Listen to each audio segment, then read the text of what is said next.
mana achọrọ m ịyọ nwunye eke hit na ihe enwetụkwa ndidi nwanne m na gọọmenti ekwugo m ya na ewezuga Chineke ọkwa gọọmenti nwe mmadụ and we are the government. Ekwesịrị ịrapụ di gị, oh yes, by your request and by your appeal. Ekwesịkwara ịrapụ Akwa Okuko, ekwesịrị ịrapụ Onye Eze. Nwetu obere ndidi by your calculation na onwere ife di gị merụ. O nwere ebe gọvanọ kwuru okwu mụnwa jụkwa ese wee nweta deeper findings maka akọruo egeruo. Enwere ife gọọmenti fụrụ mana ịma ha si onye ewepụta ya na public mkpọtụ esi n'elu n'ala. My own stand bụ anyị ekpeghị ikpe si kpee ha ikpe ọ bụrụ ngasị tụọ ha nga ọ bụrụ na o nwere ife ha mesịrị apụ ha. So many issues ka eji n'aka were ekpe ikpe a na-ekpe site na ese njụrụ ka m na-agwa unu. Onye ọ na-ele akpati ozi ịmụrị customers ya dị enwe. Ya customers ya bụ unhappy customers maka enwere onye iru dị mma ya bịa na-ego gị afịa. Ma ị bụrụ onye akpati ozu ị na-arụ na mọchụwarị ị ya adị eje nzukọ ndị nwụrụ anwụ.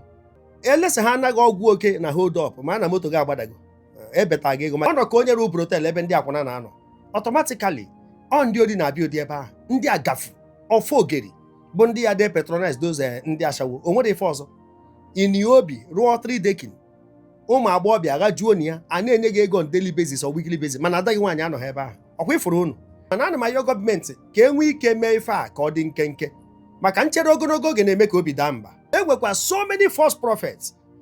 Even if na amụrụ no false prophet, any pastor or reverend narụ mmadụ ego wee kperi ekpere o wee felụọ ebe a ga-ekwalụ ndị aka ji ka a ya agụnye ha maka onye gba bọọlụ na ahụ aja ọ nachighatara ya ijebe afọ eke na ọ na-enyuchie nso ụzọ ịnatawa izute ijiji ọkwa otu aka ọ dị ọ bụ ọgwọ na nọrụ mkpume ya nyụpụ ya na akpana.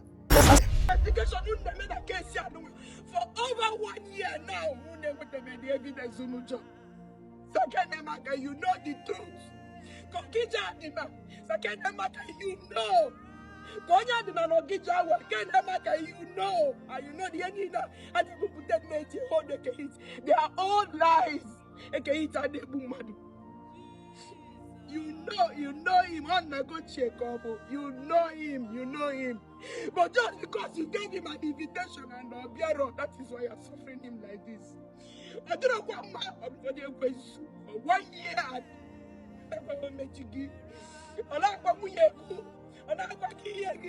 Just he should not come because he's scared of you. He's scared of you. For you giving him such invitation, he's scared. He's scared of you.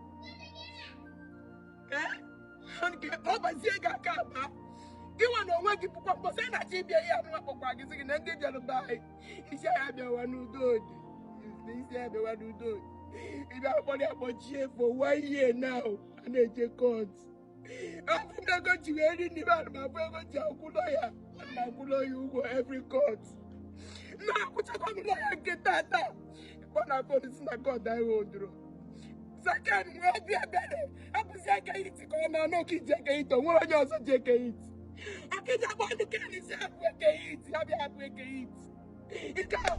ụmụ Igbo ụmụnne m ana m ekene onye ọbụla ọkwa unu fụrụ akwa nwunye eke hit belụ na arịrị ọ na-akwa nke bụ eziokwu na dịka mmadụ nyaba akwa na-emetụ n'obi mana a sị atọba ụtọ si wepụ aghụghọ ọkpọ na nna ya ukwu eme aka nye arapụrụ ya di ya na onye Ọkịja na ọkpacha anya ji di ya and so on aka na-eje court quite alright.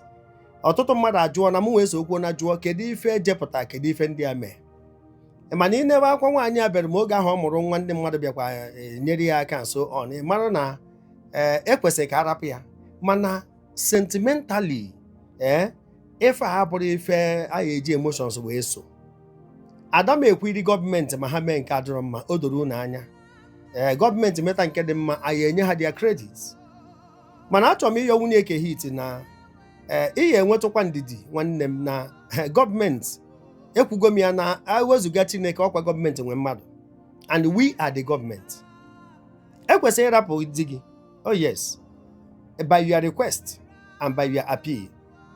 Ekwesịkwara ịrapụ Akwa Okuko, ekwesịrị ịrapụ Onye Eze maka adamala ka itinye nke ikpeazụ ahụ ka ugwu wee dị ya nya bụrụ so Onye Eze maka iti nke Jizọs ahụ ịkwọrọ m etinye mana ameela m ịjụ ese n'ife gbasara ndị a. Enwechakwara ọtụtụ ndị dibịa ndị ọzọ o, mana ime nchọ ka ntinye ebe a bụ nwetu obere ndidi. By your calculation na onwere ife dị gị merụ, enwee na a whole lot of damage. O nwere n'ebe gọvanọ kwuru okwu mụnwa jụkwa ese wee nweta deeper findings maka akọruo egeruo. Ịma na enwere ọtụtụ ndị nọ n'ụlọ nga taa ma ndị tụfuru ndụ ha maka agwụkwa ọgwụ agwọrọ ọgwụ. Enwere ife gọọmenti fụrụ, mana ịma ha si onye ewepụta ya na pọblik mkpọtụ esi n'elu n'ala. My own stand bụ anyị ekpeghị ikpe si kpee ha ikpe, ọ bụrụ nga sị tụọ ha nga, ọ bụrụ na o nwere ife ha mesịrapụ ha. Mana findings enwetalụ ọtụtụ ndị tụkwasara ha obi n'ife gbasara ịgwọ ọgwụ. Di gị sokwu wee kwu, ada m ekwu ife atụ indicting more, no, kama ọ dị na internet space na onye chọrọ ịgba ashawo onye bịa ka ọ gwọnye ya ọgwụ na ọ ya agwọ ya ọgwụ na ọgbakọta ashawo private part a na-afụ ya ụfụ. Onye ọ narụrụ nke ahụ ọfịọ n'ịntanetị ma onye ịntanetị ọkụ. Ọ bụrụ ofu ugboro ka o kwuru, ọ bụrụ ugboro na-abụ.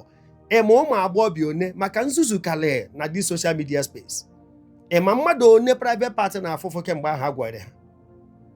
Oh yes, enwego ndị nye submit to gọọmenti. O nwere ikpe ana a na-ekpegasị mgbe anọsi ya ebe jisi ọgwụ a na-azụ ana wetakwa ego ana. So many issues ka eji n'aka were ekpe ikpe a na-ekpe site na ese njụrụ ka m na-agwa unu. So ọ bụrụ otu ahụ isi wee chee ya maka na ịma onye nna ya eme aka ịbụ i wee na-ebozi ya ebubo ka ọ dịzie personal. Ọ dụrọ personal, ọ gọọmenti ji di gị. Ọ dị mwute na ịmụchara ụmụ ọfụbere ụmụ ya otu ahụ na ụmụ kịta. Ịghọtago onwe ka ọ dị. Mana nke bụ eziokwu na inewe the damage, the societal damage ife ọgwụ merụ within the space of 4 years ebido market bụ ọgwụ online. Abịara m ebe ịkọ ọnụ, ịbụrụ onye kweta n'ọgwụ jee na comment section ịkọba ọnụ.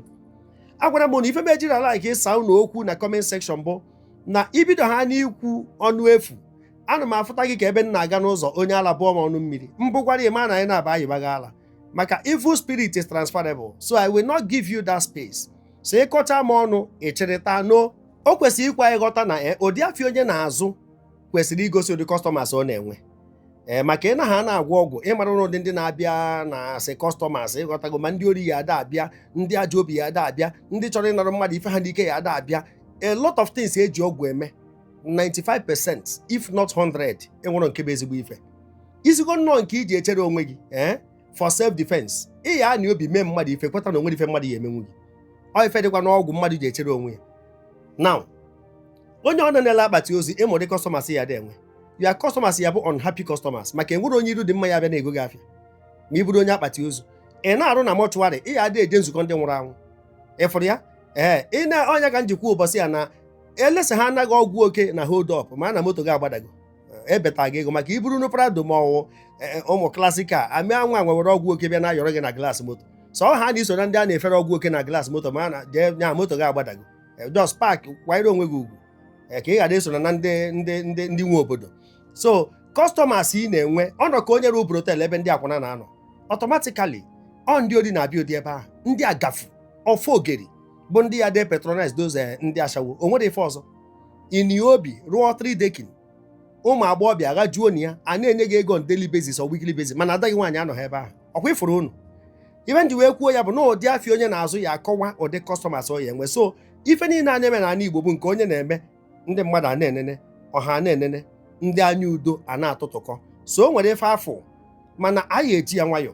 O nwere ife mmebi dịgo na ya so far ebe ọ na gọọmenti ka na-aga njem na ya. So nne m ị ya ejidegodo obi gị aka, mana ana m ayọ gọọmenti ka e nwee ike mee ife a ka ọ dị nkenke maka nchere ogologo oge na-eme ka obi daa mba. Ọ dị mwute mana the damage dị so much. Ofu aka ahụ enwekwa so many false prophets. Even if na amụrụ na false prophet, any pastor or reverend narụ mmadụ ego wee kperi ekpere o wee felụọ, ebe a ga-ekwalụ ndị aka ji ka a ya agụnye ha. Ọ bụ na enwe ndị agwọrọ ọgwụ ha wee jezie ka ha buo ntụ, ma ibu ntụ ahụ ịfụrụ bụ crime. Ọgwụ ahụ agwọrọ abụrụgo falsehood, ọ deceit ka ọ bụ. So onye ọbụla chajiri mmadụ ekpere kwesịrị inwe price tag.